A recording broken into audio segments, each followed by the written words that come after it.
My name is Lydia Harper. I am 32 years old, living alone in a small apartment in Portland, Oregon. The walls are pale, almost white, but they feel empty. Each morning, I wake to silence. No one calls my name. No one asks how I slept. The air is still, like it is holding its breath. I am tired. Tired of being invisible, tired of feeling like I am too much and never enough at the same time. People come and go. Some leave quietly. Some never leave at all. But I am always left behind. Alone. The apartment smells faintly of old coffee and the dampness from the rain outside. I keep the curtains drawn, afraid of the world beyond these walls. My life feels paused, frozen in the quiet corners of this room. The clock ticks, but time seems unwilling to move for me. I lost my mother when I was 12. Cancer took her slowly, but in the end, it stole her completely. My father left before I could even learn to hate him. He said he couldn't stay. I still remember the hollow echo of the front door closing behind him. That sound has lived with me ever since. People talk about family as if it is something everyone has. I only know absence. I learned early that no one was coming to fix things for me. I learned that smiles can hide pain, that voices can be hollow, that love can be absent even in the same house.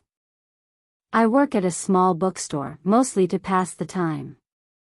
The customers rarely speak to me beyond a polite hello or thank you. Even there, I feel like a ghost. I arrange the books carefully, but no one notices. My life has become a collection of quiet routines, empty meals, and nights spent staring at the ceiling. Evenings are the hardest. The city hums beyond my window, full of laughter and voices that do not belong to me. I sit on the edge of my bed and hold a cup of tea, letting it cool. I tell myself that tomorrow might be different, but I do not really believe it. The emptiness has become familiar. It is my only companion. Some nights, I cry silently. No one hears me. I have learned that crying out loud is dangerous because it expects someone to respond, and there is no one. So, I cry quietly. My pillow absorbs the wetness of my heart, and I try to convince myself that the world will never know. I do not even know when I stopped hoping. Or if I ever really had hope. Perhaps it was buried the day my father left, or the day I realized my mother's warmth was gone forever. The room around me is still. I am still. And the quiet is endless. It started with a letter. A simple envelope, slipped under my apartment door one rainy evening. No name. No return address. Just a folded note, written in careful handwriting. I picked it up and hesitated. My heart thumped. Why would anyone leave something for me? I was used to being invisible. I unfolded it slowly. The words were gentle, almost shy. They spoke of a neighbor who had noticed me, noticed my quiet walks in the hallways, my small routines, the way I always lingered by the window when it rained. My first reaction was disbelief. Who would see me at all? I left the note on the table and went to bed. Sleep was uneasy, filled with half-dreams of voices and shadows. The next morning, I debated throwing the note away. But something held me back. Something small and fragile, curiosity. 2 days later, a knock at the door. My stomach clenched. I wasn't expecting anyone. I peeked through the peephole. A man, maybe a little older than me, with a kind face and hesitant eyes. He smiled awkwardly. "Hi," he said. I, I'm your neighbor." I saw the note. Thought I should say hello in person. I opened the door a crack. "Hello," I whispered, unsure if my voice sounded too loud in the quiet hall. He nodded, unsure what to say next. I just wanted to check in. You seemed alone." I didn't know how to respond. Alone. Yes. That word fit me like a second skin. But strangers? I didn't trust strangers. I wanted to close the door. I wanted to run. Yet, I didn't. Something about his calm presence made it hard to move. Over the next few days, I noticed him again in the building lobby, holding his mail, smiling quietly when our eyes met. Each time, I felt a flutter I hadn't felt in years. Hesitation. Curiosity. A cautious warmth that scared me. I wanted to retreat, but a part of me longed to see him again. He never rushed. He never forced a conversation. Small nods, small smiles. I wasn't sure if he would ever truly understand the loneliness that weighed on me. Or if I could let him in. For the first time in a long while, the silence in my apartment felt heavier, not with emptiness, but with possibility.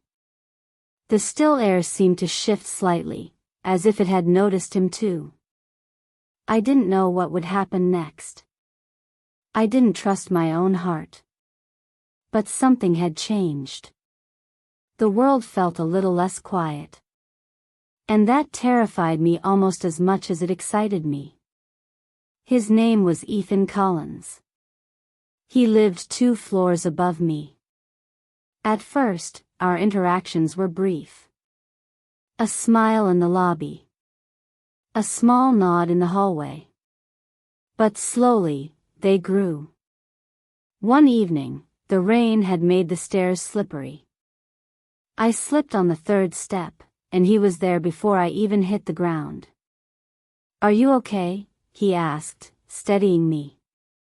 I nodded, embarrassed, wet hair clinging to my face. He handed me a towel from his umbrella bag. "Thanks," I said, voice barely above a whisper. "You're welcome," he replied softly. I don't mind helping." It was a small act. But it lingered in my thoughts for days. I found myself looking for him in the mornings. Wondering if he would notice me.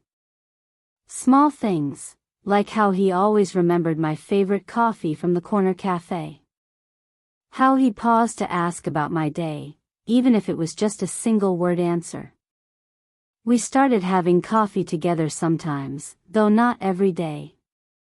It was slow. No rush. Silence often filled the spaces between words, but it was comfortable. He didn't push. He just sat beside me, a quiet presence I had forgotten could exist. "You read a lot," he said one afternoon, nodding at the book in my hands. "I like stories," I said, unsure why I felt the need to explain. "Stories are safe," he said softly. "They don't hurt." I looked at him. His eyes were calm, patient. He understood things I had never said aloud. Things I didn't even fully understand myself. We started small routines. Morning walks to the corner park. Quiet dinners in his kitchen. Even just sitting side by side in the bookstore where I worked, organizing books, sharing the silence. Each moment was slow, gentle, and careful. One evening, as we walked in the drizzle, he said, "I like being with you, Lydia." I felt my chest tighten. "I like being with you too," I whispered. It was not love, not yet. But it was something warmer than the emptiness I had grown used to. Trust. Safety. A fragile promise that someone could notice me and not walk away. He never asked too much. Never pressed. Just small, simple gestures. A cup of tea waiting for me. A hand lightly brushing my shoulder. A smile that lingered longer than polite manners required. I found myself looking forward to these moments. Looking forward to his quiet presence in ways I hadn't realized I could. My apartment no longer felt quite as heavy. The silence softened when I knew he might come up the stairs. One rainy night, he said, "I want you to feel safe with me. No rush. No expectations." I nodded, tears pricking my eyes. I want that too, I said softly. It was the first time in years I felt a little less alone. A little less invisible. A little warmth was returning to the empty rooms of my life.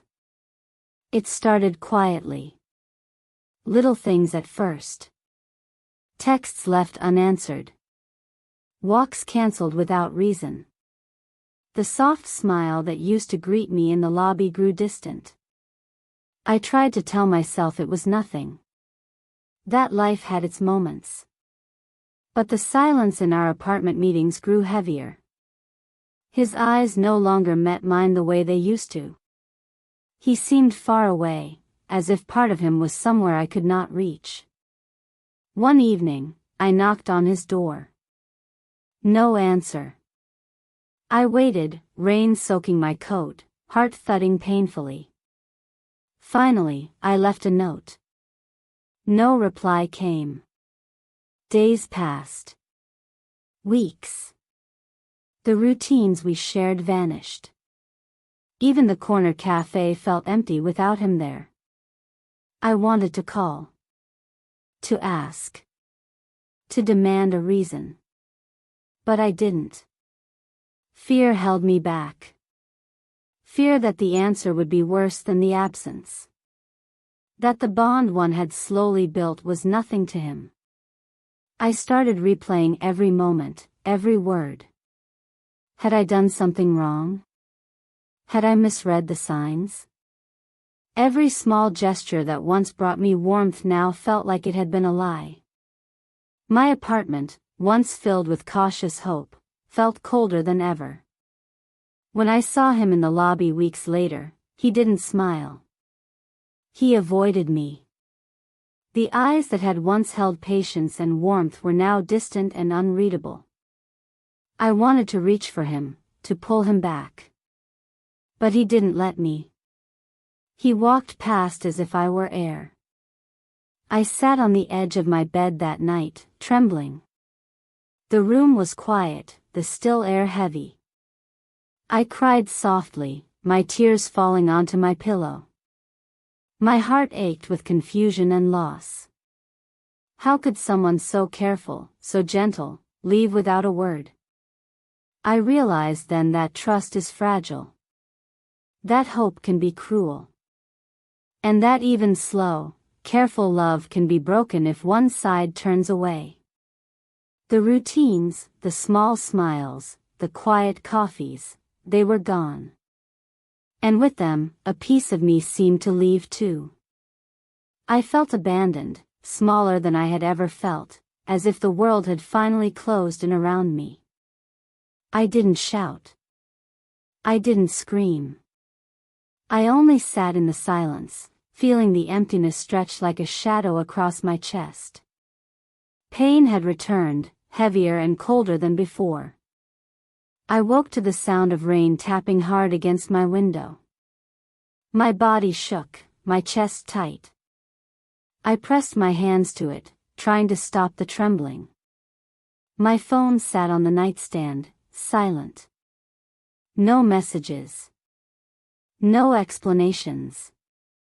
I sank to the floor, cold seeping through the thin carpet. Tears fell freely now, wetting my cheeks, dripping onto my shirt. I could not stop them. My heart felt heavy, as if someone had pressed it down and left it there. I remembered our last conversation. His soft words. The way he had promised no rush, no expectations. I had believed him.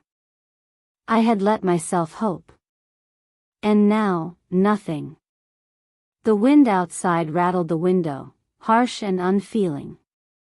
I wrapped my arms around my knees, rocking slightly, trying to hold myself together. But the emptiness inside me had grown too big, too sharp. I thought about all the small moments we had shared.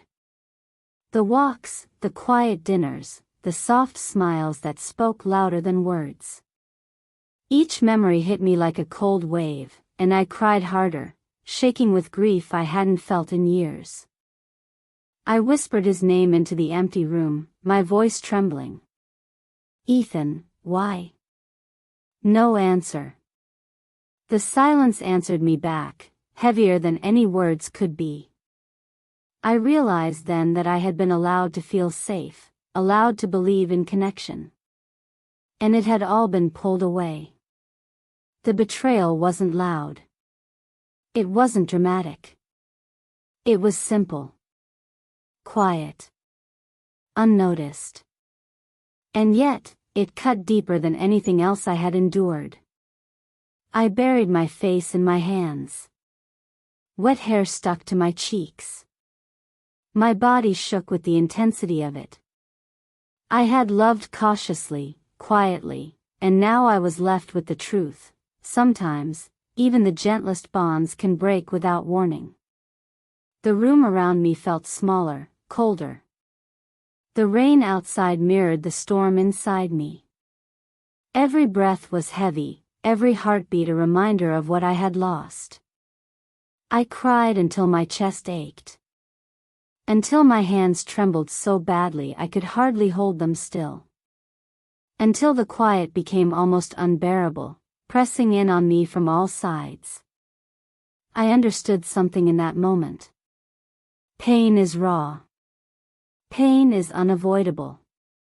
And sometimes, it comes not with anger or shouting, but with silence.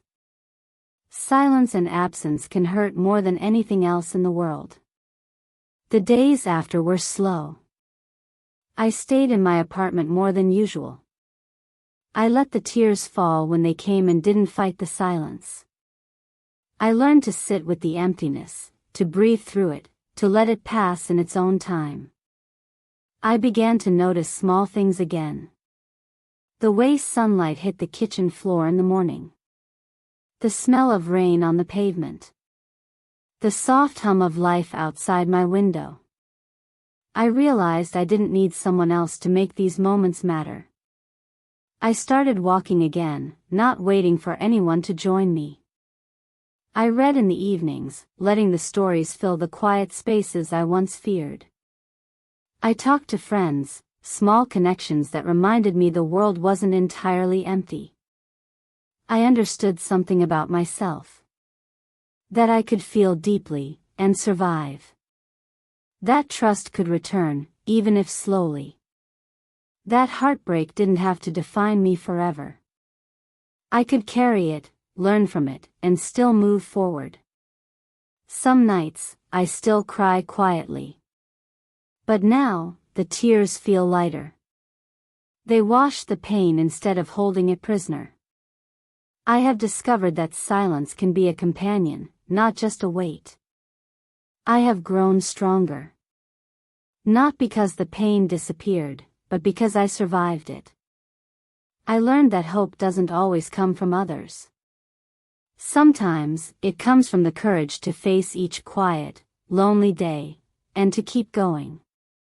The apartment is still. The rooms are empty. But inside me, a warmth remains.